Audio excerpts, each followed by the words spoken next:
Et vous nous conduisez là de fil en aiguille naturellement vers après justement ces gammes de caméras vraiment grand capteur. Et donc si l'on devait redresser ce que l'on peut attendre en tant que chef opérateur dans votre cas, qu'attendez-vous des fonctionnalités d'une caméra grand capteur? Comment est-ce que vous faites le comparatif avec les réflexes et ce que ne proposent pas les réflexes malgré ce grand capteur qui ne fait pas tout justement? L'un des trucs les plus importants pour moi, c'est l'ergonomie, c'est-à-dire que qu'on ait accès à plein de fonctions de manière simple et rapide. Par exemple, le réglage du son, par exemple, la possibilité d'avoir accès à un diaph mécanique, par exemple, et pas électronique, d'avoir accès, pareil, à une mise au point rapide. Soit via une bague mécanique, soit via des automatismes, par exemple des push auto ou des assistants qui me permettent de faire le point rapidement et de pas être de pas avoir sur des économies faibles, par exemple de pointeur qui va mesurer exactement la distance avec le sujet. Et puis après, pour le côté post-production, d'avoir un workflow qui soit plutôt simple ou facile à utiliser, contrairement par exemple au H.264 aujourd'hui on touche là du doigt le codec ou les codecs disponibles à l'enregistrement avec la caméra, ou au moins sinon les connectiques qu'elle nous propose pour aller vers des recorders externes nous offrant des codecs ouverts au workflow que tu es en train de décrire. C'est bien cela. Et puis entrée et sortie son aussi, puisque c'est un vrai problème de ne pas avoir de sortie casque sur un réflexe pour faire des prises de vue. Moi j'ai fait des prises de vue avec un 7D et j'ai jeté 1h30 d'interview parce que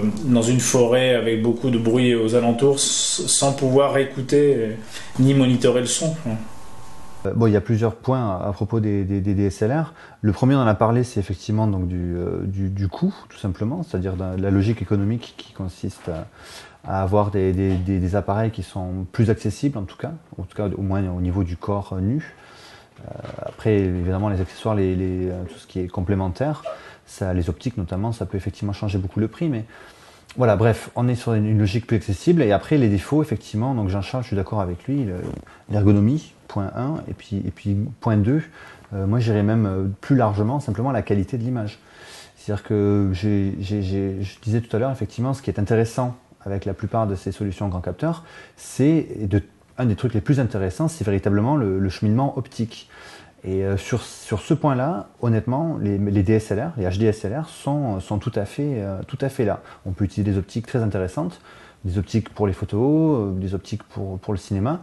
Et c'est très intéressant, c'est très créatif. Et je pense que s'il y a en ce moment une telle rage pour le flou, on en revient encore, c'est aussi une rage libératrice. En fait, les artistes guérissent actuellement d'une frustration. Comme disait Michel, ils ont été cantonnés très longtemps au format DV finalement. Le format DV, c'était le format low cost.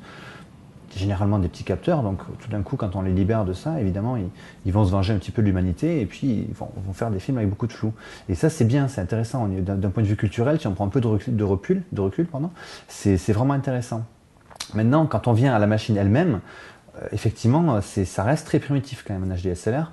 L'ergonomie est très primitive, en dehors de 2-3 outils qui sont parfois très bien pensés de manière presque assez étonnante, qu'on aimerait parfois avoir sur d'autres machines. Pour le reste, on est sur des choses très primitives. Le son, c'est en général assez catastrophique. La gestion des automatismes aussi est très, très primitive. Moi, ce que je le reproche le plus, finalement, c'est la qualité d'image en tant que telle, quoi.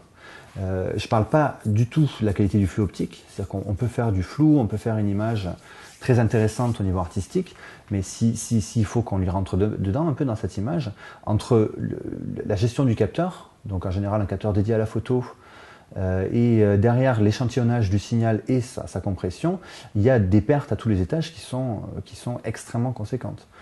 On y survit, bon, il y a des boulots qui sont faits régulièrement en HDSLR. Je pense que si on soigne le boulot, on peut vraiment faire quelque chose d'intéressant, mais c'est pas du tout, et ils n'en ont même pas la prétention d'être des vraies caméras haute définition telles qu'elles existent dans l'industrie. Elles sont recalées à tous les tests, un tant soit peu broadcast qu'ils soient. Et si vraiment elles sont intéressantes, et si les gens aiment utiliser ces appareils, c'est vraiment pour tout ce qui est le parcours optique, c'est-à-dire le flux optique, c'est les objectifs, la notion de grand capteur, l'écrasement de perspective, la fabrication éventuellement de faibles profondeurs de champ, Ça, c'est ce qui est intéressant avec. Par contre, la qualité d'image laisse à désirer énormément. Dès qu'on rentre dedans, c'est très frustrant. Et donc ton profil un petit peu, pour aller au-delà de ces limitations, ton profil de caméra cinéma grand capteur, de ce fait-là, donc pour en arriver à la C300 après, et les caméras qui sont sur le marché, qu'on peut juger concurrentes, par rapport à ce que Jean-Charles a pu dresser comme profil de spécificité, qu'est-ce que tu ajouterais? Sur quel point éventuellement tu aurais des désaccords, des sensibilités différentes en tant que chef opérateur? Alors il faut distinguer plusieurs choses. La première chose qu'il faut vraiment identifier, c'est la notion même de marché. C'est-à-dire que il n'y aura pas une seule caméra au monde qui sera la meilleure caméra pour toutes les personnes, quoi. Il y a des gens qui veulent une petite machine qu'ils peuvent mettre dans une poche, traverser la frontière discrètement au vu au su des douaniers. D'autres personnes ont besoin d'un gros machin stable, ils doivent faire du steadicam, je sais pas, ils doivent les mettre sur une grue, ils doivent les mettre dans un caisson. Personne a un seul type de caméra dont il a besoin.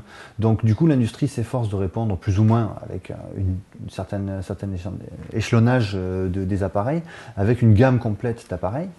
Différents constructeurs parfois se complètent, et pour moi je pense qu'il y a deux gros segments, trois peut-être, mais en tout cas deux gros segments. Il y a celui du monde du cinéma, qui est un monde qui est très petit. C'est vraiment une quantité minuscule de minutes filmées par an, ou d'heures filmées par an si on peut dire, mais un tout petit monde, un monde pourtant qui se partage un assez gros budget, qui est celui de la recette cinématographique à l'heure actuelle, sans parler évidemment de tout ce qui suit derrière et des produits dérivés, mais néanmoins donc un gros budget pour très peu de minutes filmées, donc un public qui est à la demande de l'optimum, qui va vraiment aller chercher l'optimum de qualité et qui en plus a une méthodologie en place de travail. Donc eux, ils ont effectivement, comme on en parlait tout à l'heure, un assistant pour la mise au point, c'est le premier assistant opérateur. Il va y avoir probablement un deuxième assistant caméra, peut-être un troisième assistant caméra qui va s'occuper des câblages, brancher les moniteurs, tout ça. Donc c'est des équipes qui sont généralement larges, du moins assez généreuses par rapport aux autres types de métiers, et qui donc eux ont besoin de choses relativement simples, de choses compatibles avec des appareils tiers. Donc voilà, éventuellement du grip, je sais pas, un follow focus, des moteurs pour la mise au point en HF, de la connectique, les entrées, les sorties, un enregistrement de très haute qualité, ça c'est indispensable. Et donc voilà, ça c'est un monde, mais il y a d'autres mondes, et celui du broadcast nécessite un enregistrement de moyenne qualité, moyenne sous-entendu suffisamment bonne, c'est pas médiocre, c'est vraiment moyenne bonne qualité. Un fonctionnement plus autonome, on parlait tout à l'heure peut-être des assistances de mise au point, assistance à l'exposition, probablement l'utilisation peut-être de zoom plutôt que d'optique fixe pour avoir pour pouvoir ne pas être dépendant du changement de focale, pour avoir travaillé dans différentes conditions. Être autonome, c'est-à-dire pouvoir brancher un micro, pouvoir confier le son éventuellement soit à un ingénieur son, soit à un automatisme, peut-être un compensateur de gain automatique pour le son en entrée, pour brancher des micros qui sont aussi eux-mêmes normalisés. Je pense notamment à la connectique XLR qui fournit une alimentation électrique. Et puis il y a en dessous de ça d'autres mondes encore qui sont peut-être des mondes un peu plus fauchés, si je puis dire. Je pense aux gens qui font des films d'entreprise peut-être, en dessous encore les gens qui font des films de mariage.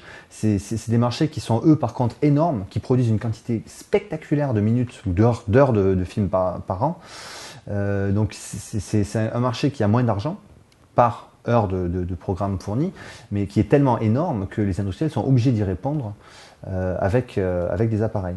Et le 35 mm s'est inscrit là-dedans de manière presque obligatoire. C'est-à-dire qu'il y a cette rage, cette frustration qui fait cette guérison de la frustration des artistes.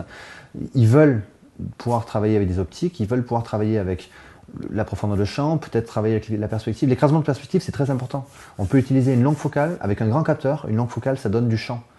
Avec un petit capteur, une longue focale, c'est extrêmement étriqué. Il y a zéro décor, il n'y a rien du tout. Donc c'est un véritable outil à la mise en scène, c'est un outil à la composition de l'image. Et tous les segments du marché sont intéressés. Ils ne sont pas forcément compétents, mais ils sont intéressés. Il y a des gens qui tournent des films de mariage maintenant avec des 5D Mark II, avec des 7D montés sur des Steadicam. C'est des choses qui sont improbables. Il y a ne serait-ce que 5 ans ou il y a 10 ans encore plus, c'était improbable ça, de pouvoir monter du 35 mm, longue focale, chargé sur un Steadicam au milieu d'un mariage, un événement que tu ne peux pas planifier, que tu dois tout improviser. Et ça, c'est actuellement en train d'arriver. Donc les industriels sont face à ça. C'est un marché qui est énorme, c'est plusieurs marchés comme je disais, et ils sont en train d'essayer d'y répondre du mieux qu'ils peuvent. Donc je ne sais pas si moi je peux dire quelle est la meilleure caméra, mais intuitivement j'ai 2-3 quand même indices, 2-3 pistes sur qu'est-ce qui intéresse chacun des segments, quoi.